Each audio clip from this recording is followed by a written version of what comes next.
हम लेके आए हैं फ्रांस की क्रांति, क्लास 9 का है और ये बुक है एससीईआरटी बुक जो बिहार बोर्ड में चलती है। ठीक है, बहुत सारे टॉपिक हैं इसमें से जो एग्जाम में फंस जाते हैं। फ्रांस करेंगे, फ्रांस की क्रांति के बारे में। 18वीं सदी में फ्रांस एक शक्तिशाली राज्य था। कब? 18वीं सदी में फ्रांस जो था वो एक शक्तिशाली राज्य था।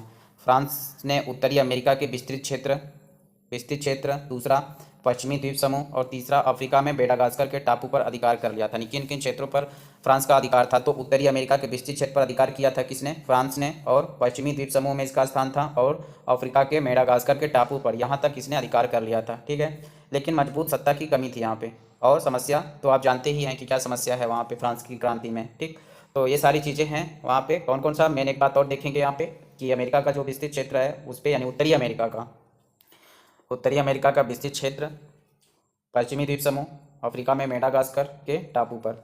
फ्रांस की क्रांति के राजनैतिक कारण क्या क्या थे? तो फ्रांस क्रांति के राजनैतिक कारण में निरंकुश एवं अयोग्य शासन, संसद की बैठक 175 वर्षों तक नहीं बुलाया गया था, अत्यधिक केंद्रीयकरण की नीति थी, स्वायत्तता शासन का अभाव था और मैरी एंतोइनेट का प्रभाव था वहाँ पे। फ्रांस में कैसी व्यवस्था थी? तो राजतंत्रात्मक व्यवस्था थी। लुई 14वें के समय में साम्राज्य उच्च शिखर पर था। किसके समय में? तो लुई 14वें के समय साम्राज्य जो था वह उच्च शिखर पे था। लुई 14वें के बाद अयोग्य शासक हुए। कब? लुई 14वें के बाद अयोग्य शासक हुए।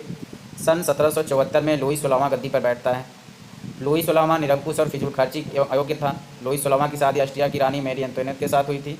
वर्साई महल में 15,000 अधिकारी ऐसे थे, मोस्ट इंपॉर्टेंट लाइन की, वर्साई के महल में 15,000 अधिकारी ऐसे थे जिनका कोई काम नहीं था और इनके ऊपर राजस्व का कितना प्रतिशत? 9% व्यय किया जाता था इन्हीं के ऊपर, और जब इन अधिकारियों का उसमें कोई काम नहीं था। यह किसके कारण हो रहा था? तो लुई 16वें की रानी मैरी एंटोइनेट के कारण हो रहा था।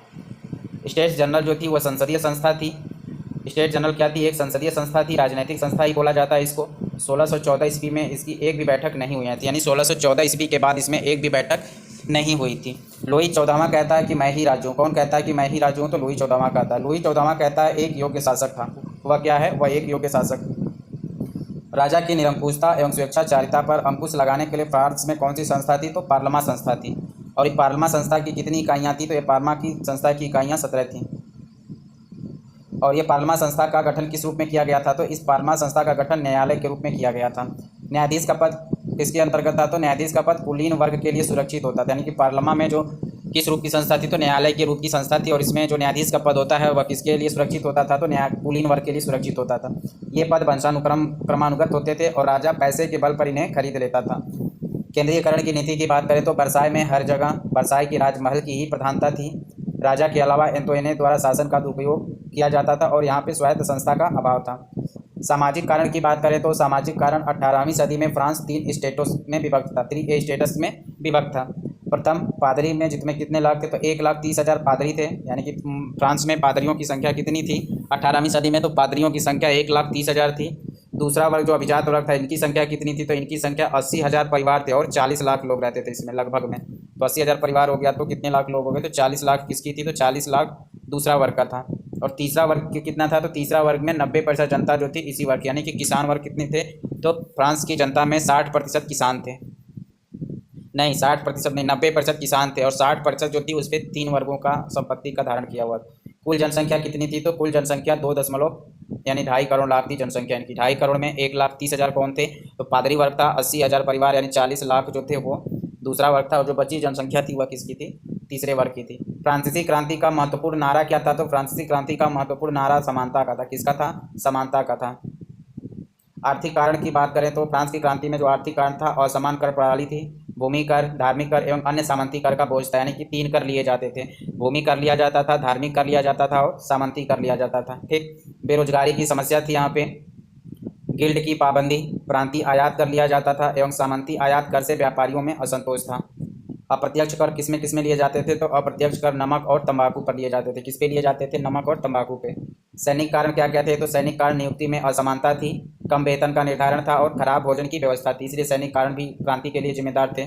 व्यक्तिगत एवं धार्मिक कारण, व्यक्तिगत और धार्मिक कारण में क्या थे कि भाषण, लेखन और विचार की स्वतंत्रता नहीं थी, धार्मिक स्वतंत्रता का अभाव था, बिना अभियोग के व्यक्तियों को गिरफ्तार किया जा सकता था और कानूनों में एक रूपता का अभाव था, क्योंकि फ्रांस का राजधर्म क्या था? तो फ्रांस का राजधर्म कैथोलिक धर्म था। फ्रांस का जो राज का धर्म क्या था? कैथोलिक धर्म था।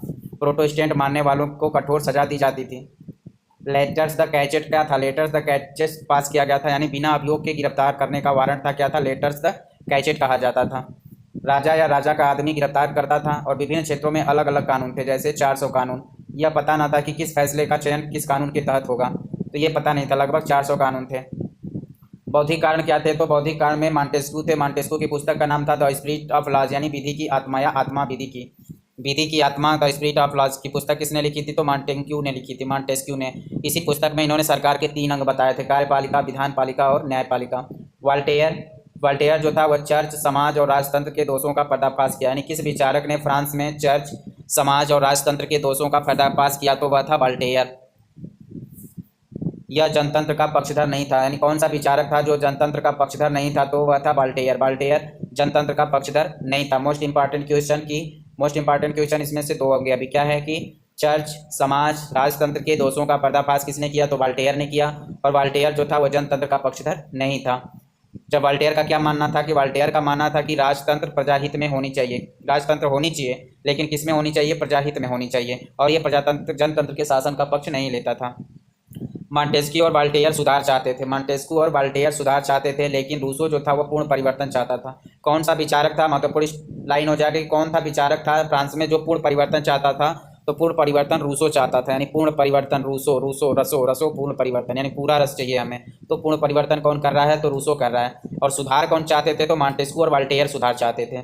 रूसो की पुस्तक का नाम सबको पता है, सोशल कॉन्ट्रैक्ट। सोशल कॉन्ट्रैक्ट में क्या कहा था? तो इसमें कहा कि राज्य व्यक्ति द्वारा निर्मित संस्था है, यानी राज्य व्यक्ति द्वारा निर्मित संस्था है। यह बात किसने कही थी? तो यह बात रूसो ने कही थी। क्या कहा था रूसो ने? कि राज्य जो है वह व्यक्ति द्वारा निर्मित संस्था है। सामान्य इच्छा को संप्रभु किसने माना था? तो रूसो ने माना था। रूसो जनतंत्र का समर्थक था, लेकिन वाल्टेयर जनतंत्र का समर्थक नहीं है। बृहद विज्ञान कोश लेखो यानी इंसाइक्लोपीडिया की रचना किसने की थी? तो इंसाइक्लोपीडिया की रचना दिदरो ने की थी। फ्रांस में क्रांतिकारी विचारों का प्रचार किसने किया था? तो फ्रांस में क्रांतिकारी विचारों का प्रचार इंसाइक्लोपीडिया के लेखों ने किया था। इंसाइक्लोपीडिया किसने लिखा था? तो दिदरो ने लिखा था। फ्रांस में मुक्त बाजार का समर्थन किसने किया था? तो फ्रांस में मुक्त बाजार का समर्थक क्वेजनो एवं तुर्गो ने किया था। मोस्ट इंपॉर्टेंट लाइन है जो क्वेश्चन के लिए महत्वपूर्ण है कि मुक्त बाजार का समर्थन किसने किया था फ्रांस में? तो क्वेजनो और तुर्गो ने किया था। किसने किया था? क्वेजनो एवं तुर्गो ने मुक्त बाजार का समर्थन किया था फ्रांस में। अब बात करेंगे विदेशी घटनाओं का प्रभाव। विदेशी घटनाओं का प्रभाव जो हुआ था इंग्लैंड में क्या होती है? तो इंग्लैंड में गौरवपूर्ण क्रांति कब हुई थी? तो 1688 ईस्वी में इंग्लैंड में गौरवपूर्ण क्रांति हुई थी। इसे इंग्लैंड की महान गौरवपूर्ण की क्रांति के नाम से जाना जाता है। इस समय कौन सी शासन की स्थापना हुई? तो वैधानिक शासन की स्थापना हुई थी 1688 में। अमेरिका की स्वतंत्रता संग्राम में फ्रांस की सेना ने भाग लिया था और उसकी नेतृत्व कौन कर रहा था? तो लाफाइते ने किया था। इंग्लैंड के विरुद्ध किया और अमेरिका को गणतंत्र की स्थापना हुई। टेनिस कोर्ट 1789 ईस्वी में लुई 16वां ने धन की आवश्यकता हुई और 5 मई 1789 को स्टेट जनरल की बैठक बुलाई गई है। ये जो घटना है सब पता है हमें। 300 प्रतिनिधि थे, तीसरे स्टेट से 600 प्रतिनिधि थे। ठीक है, ये सारी चीज़ें मान थी। 20 जून को जब वे अधिवेशन के लिए एकत्रित हुए तो वहाँ पे अंगरक्षकों का पहरा था। सभी तीसरा वर्ग कहाँ पे एकत्रित हुआ था? तो टेनिस कोर्ट में हुआ था। कहाँ पे? टेनिस कोर्ट में एकत्रित हुआ था। अपनी सभा को नेशनल असेंबली घोषित किया गया। यानी 20 जून 1789 को जो सभा एकत्रित हुई तो उसने क्या नाम घोषित किया? नेशनल असेंबली घोषित किया। और क्या कहा कि राजा की शक्तियों को कम करने वाला संविधान बनकर तैयार नहीं होगा तब तक यह असेंबली भंग नहीं होगी। राजा द्वारा इस भंग कर संसदों को बंदी बनाने की अफवाह उड़ी, तभी बड़ी संख्या में लोग वहां एकत्रित हो गए। इनका नेतृत्व कौन किया था? तो मिराबे और आबेसिये ने किया था। 14 जुलाई 1789 को क्रांतिकारियों ने पेरिस स्थित राज्य के कारागृह बैस्टिल को घेर लिया। बैस्टिल का दुर्ग राजतंत्र की निरंकुशता का प्रतीक था। 4 घंटे का, कितने घंटे का घेरा डाला था? तो इन्होंने 4 घंटे के घेरा के बाद बास्तिल का किला इन्होंने तोड़ दिया था और वहां से कैदियों को रिहा कर दिया। कितने कैदियों को? तो 7 कैदियों का रिहा किया। और कितने घंटे तक यहाँ पे घेरा डाला गया था? तो 4 घंटे तक यहाँ पे घेरा डाला गया था। 14 जुलाई को स्वतंत्रता दिवस मनाया गया था। कब मनाया गया? तो 14 जुलाई को स्वतंत्रता दिवस मनाया गया। 27 अगस्त 1789 को इस असेंबली ने मानव और नागरिक अधिकार को स्वीकार किया। मानव और नागरिक अधिकार को कब स्वीकार किया गया था? तो 27 अगस्त 1789 को। कहीं यह 27 अगस्त है, कहीं पर यह 23 अगस्त है और कहीं पर यह 24 अगस्त है। ठीक है, तो ऑप्शन में जैसे रहेगा उस हिसाब से हम कर देंगे कि मानव अधिकार घोषणा पत्र के रूप में अधिकार कब मिला था? तो 27 अगस्त 1789 को। नेशनल असेंबली ने संविधान का प्रारूप कब तैयार कर लिया था? तो 1791 में नेशनल असेंबली ने संविधान का प्रारूप तैयार कर लिया था। और जो संविधान का प्रारूप तैयार किया गया था तो किस आधार पे? तो शक्ति के पृथक्करण के रूप में अपनाया गया था। इसमें किसको? शक्ति के पृथक्करण के रूप को इसमें अपनाया गया था। शक्ति का पृथक्करण रूप किसने दिया था? तो मॉन्टेस्क्यू ने दिया था। इस तरह संवैधानिक राजतंत्र की स्थापना हुई। लुई 16वां को संविधान मान लिया, परंतु मिराबियो की मृत्यु के बाद देश में भी हिंसात्मक विरोध होने लगा। विदेशों में कुलीन वर्ग द्वारा और संविधान का विरोध किया गया। विदेशों में कुलीन वर्गों के द्वारा संविधान का विरोध किया गया। 1792 में नेशनल असेंबली ने प्रसा और राष्ट्रीय तथा सेवाएं के विरुद्ध युद्ध की घोषणा की। कब की थी? अप्रैल 1792 ईस्वी में। यानी अप्रैल 1792 में नेशनल असेंबली ने किसके विरुद्ध युद्ध की घोषणा की? तो प्रसा, राष्ट्रीय तथा सेवाएं के विरुद्ध युद्ध की घोषणा की थी। क्रांतिकारी युद्धों से जनता को काफ़ी बड़ा मुश्किल का सामना करना पड़ा। यानी कि क्रांतिकारी युद्धों से सबसे ज़्यादा मुश्किल किसको हुई? तो जनता को हुई। सभी को मतदान का अधिकार भी नहीं था। नेशनल असेंबली का चुनाव अप्रत्यक्ष रूप से किया जाना था। आलोचक किस वर्ग के सदस्य थे? तो जो आलोचक थे वो जैकोबिन क्लब के सदस्य थे। आतंक का राज्य, वामपंथी विचारधारा का समर्थक कौन था? तो वामपंथी विचारधारा का समर्थक रोबोस्पियर था। यानी फ्रांस की क्रांति में वामपंथी का जन्म होता है और वामपंथी विचारधारा का विकास कब होता है? तो रूस की क्रांति में होता है। तो रोबोस्पियर किस विचारधारा का था? तो वामपंथी विचारधारा का था। खाद्य पदार्थों की महंगाई और अभाव से नाराज होकर हिंसात्मक विरोध की शुरुआत की गई। खाद्य पदार्थ की महंगाई और अभाव से नाराज होकर हिंसक विद्रोहों की शुरुआत की गई। 14 महीने में 17,000 व्यक्तियों पर मुकदमे चलाए गए। कितने महीने में? तो 14 महीने में 17,000 व्यक्तियों पर मुकदमे चलाए गए थे। यानी आतंक का समय कब था? 1793 से 1794। कितने साल तक? लगभग 14 महीने तक था। और इसमें से बहुत को फांसी की सजा दी गई थी।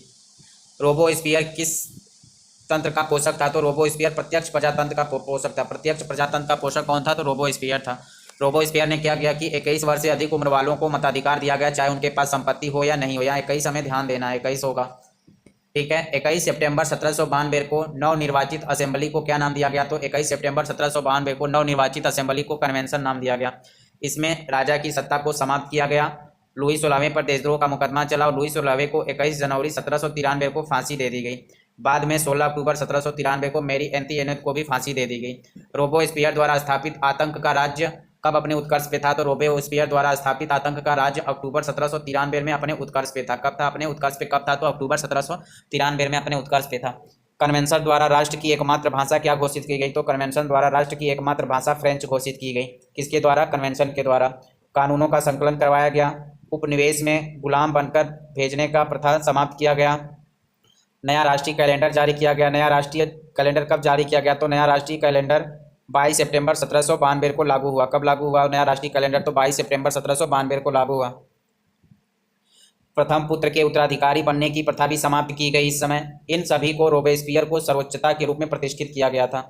हिंसात्मक कार्रवाई के वजह से न्यायालय ने रोबोस्पियर को मृत्युदंड की सजा कब दी थी? तो जुलाई 1794 में रोबोस्पियर को मृत्युदंड दे दिया गया। कब दिया गया? तो जुलाई 1794 में। 1795 में नया संविधान बना। कब बना था फ्रांस का नया संविधान? तो 1795 में नया संविधान बना। फ्रांस में गणतांत्रिक शासन की शुरुआत हुई। कब? 1796 में। फ्रांस की क्रांति के परिणाम क्या हुए? तो पुरातन व्यवस्था का अंत हुआ, यानी सामंतवाद की समाप्ति हुई।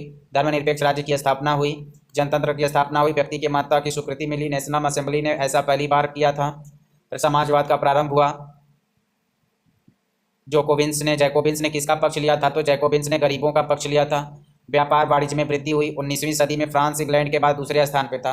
19वीं सदी में फ्रांस इंग्लैंड के बाद कौन सा स्थान पे था? व्यापार वाणिज्य में तो दूसरे स्थान पे था। दास प्रथा का उन्मूलन हुआ। सरकार पर शिक्षा का उत्तरदायित्व आया। राष्ट्रीय कैलेंडर की शुरुआत हुई। बात करते हैं महिला आंदोलन की। तो पहली बार व्यक्तिगत महत्वपूर्ण 1794 में कन्वेंशन ने दास मुक्ति का कानून पारित किया। दास मुक्ति का कानून कब पारित किया गया था? तो 1794 में दास मुक्ति का कानून पारित किया गया। नेपोलियन द्वारा दोबारा दास प्रथा चालू की गई। यानी किसके द्वारा दोबारा दास प्रथा चालू की गई? तो नेपोलियन द्वारा। पूर्ण रूप से दास प्रथा का अंत कब किया गया? तो पूर्ण रूप से दास प्रथा का अंत 1848 में किया गया था। कब पूर्ण रूप से दास प्रथा का अंत? 1848 में किया गया। फ्रांस में चर्च पर शिक्षा का प्रबंध था। अब शिक्षा का जिम्मा सरकार पे आ गया। राष्ट्रीय कैलेंडर 12 महीनों के नाम पर ऋतुओं के आधार पर रखा गया, जैसे ब्रेमेयर, थार्मीडार, ये सब नाम रखे गए थे। The society of revolutionary and Republic women की लेखक कौन थी? ओलंपे दे गूज थी। 1946 में फ्रांस में महिलाओं को मताधिकार प्राप्त, यानी फ्रांस में महिलाओं को मताधिकार कब प्राप्त हुआ? तो 1946 में प्राप्त हुआ। फ्रांस की क्रांति का अन्य देशों पर प्रभाव। नेपोलियन को जर्मनी और इटली में क्रांति का अग्रदूत कहा गया। इटली पर क्या प्रभाव पड़ता है? तो इटली के कई हिस्सों में बटा हुआ था। नेपोलियन ने अपनी सेना एकत्रित कर लड़ाई की और इटली राज्य को स्थापित किया। जर्मनी कितने राज्यों में विभक्त था? तो 300 राज्यों में विभक्त था। नेपोलियन के प्रयास से कितने राज्यों में हो गया? तो 38 राज्यों में ये हो गया था। जर्मनी ने स्वतंत्र, समानता और बंधुत्व को अपनाया। जर्मनी ने किसको अपनाया था? तो स्वतंत्र, समानता और बंधुत्व को अपनाया था। पोलैंड, फ्रांसीसी क्रांति के अग्रदूत नेपोलियन ने पोलैंड में स्वतंत्रता की लहर फूंकी। पोलैंड पहले प्रसा, रूस और ऑस्ट्रिया के बीच बटा हुआ था। पोलैंड किसके बीच बटा हुआ था? तो प्रसा, रूस और ऑस्ट्रिया के बीच बटा हुआ था। पोलैंड को शीघ्र आज़ादी नहीं मिली। प्रथम विश्व युद्ध के बाद पोलैंड का स्वतंत्र राज्य कायम हुआ। पोलैंड का स्वतंत्र राज्य कब कायम हुआ? तो प्रथम विश्व युद्ध के बाद। इंग्लैंड पर क्या प्रभाव पड़ता है? तो इंग्लैंड की जनता ने सामंतवाद के खिलाफ आवाज़ उठानी शुरू कर दी। 1832 ईस्वी में इंग्लैंड में संसदीय सुधार अधिनियम पारित हुआ। इंग्लैंड में संसदीय सुधार अधिनियम कब पारित हुआ था? तो 1832 में इंग्लैंड में संसदीय सुधार अधिनियम पारित हुआ था। संसदीय सुधार अधिनियम के फलस्वरूप क्या हुआ? तो वहाँ पे जमींदारों की शक्ति को समाप्त कर दी गई। यानी कि जमींदारों की शक्ति को कब समाप्त किया गया? तो 1832 में। नेपोलियन की विजय अभियान किस इंग्लैंड पर भी हुआ था, यानी कि जबकि इंग्लैंड की आगे चलकर उसके पतन का कारण भी इंग्लैंड ही बनता है। नेशनल असेंबली द्वारा सामंतवाद की समाप्ति कब की गई? तो नेशनल असेंबली द्वारा सामंतवाद की समाप्ति 4 अगस्त 1789 को की गई। मध्यम वर्ग या बुर्जुआ वर्ग ही अधिकार में कब से कब तक रहा? तो 1789 से लेकर 1815 तक फ्रांस में मध्यम वर्ग या बुर्जुआ वर्ग का ही अधिकार रहा। जैकोबिन दल ने आतंक राज स्थापित किया था। इसने सर्वहारा वर्ग को राजनैतिक तथा आर्थिक अधिकार दिलाने की अस्थायी प्रयास किया था। किसने? जैकोबिन ने। फ्रांस की क्रांति का शुरुआत और इसका लाभ किसको मिला? तो मध्यम वर्ग ने ही शुरुआत किया और मध्यम वर्ग द्वारा ही इसका लाभ प्राप्त किया गया था। तो यह था एससीईआरटी बुक का फ्रांस की क्रांति का नोट्स था। तो इस तरह से हमें फ्रांस की क्रांति के 3 बुक से हमने अध्ययन किया और तीनों बुक से अगर हम नोट्स तैयार करेंगे तो हमारे लिए एक बहुत मस्त आंकड़ा तैयार हो जाएगा जो हमारे एग्जाम के लिए हेल्पफुल होगा। आप प्लेलिस्ट में जाइए, एनसीईआरटी नाम से एनसीईआरटी क्लास 9th हिस्ट्री के बुक से प्लेलिस्ट बना है, उसमें आपको फ्रांस की क्रांति एनसीईआरटी का बुक का नोट्स मिलेगा। और ये सीईआरटी के बुक से भी एक प्लेलिस्ट बना होगा, उसमें आपको एससीईआरटी बुक का फ्रांस की क्रांति में जितना टॉपिक दिया वो बना हुआ है।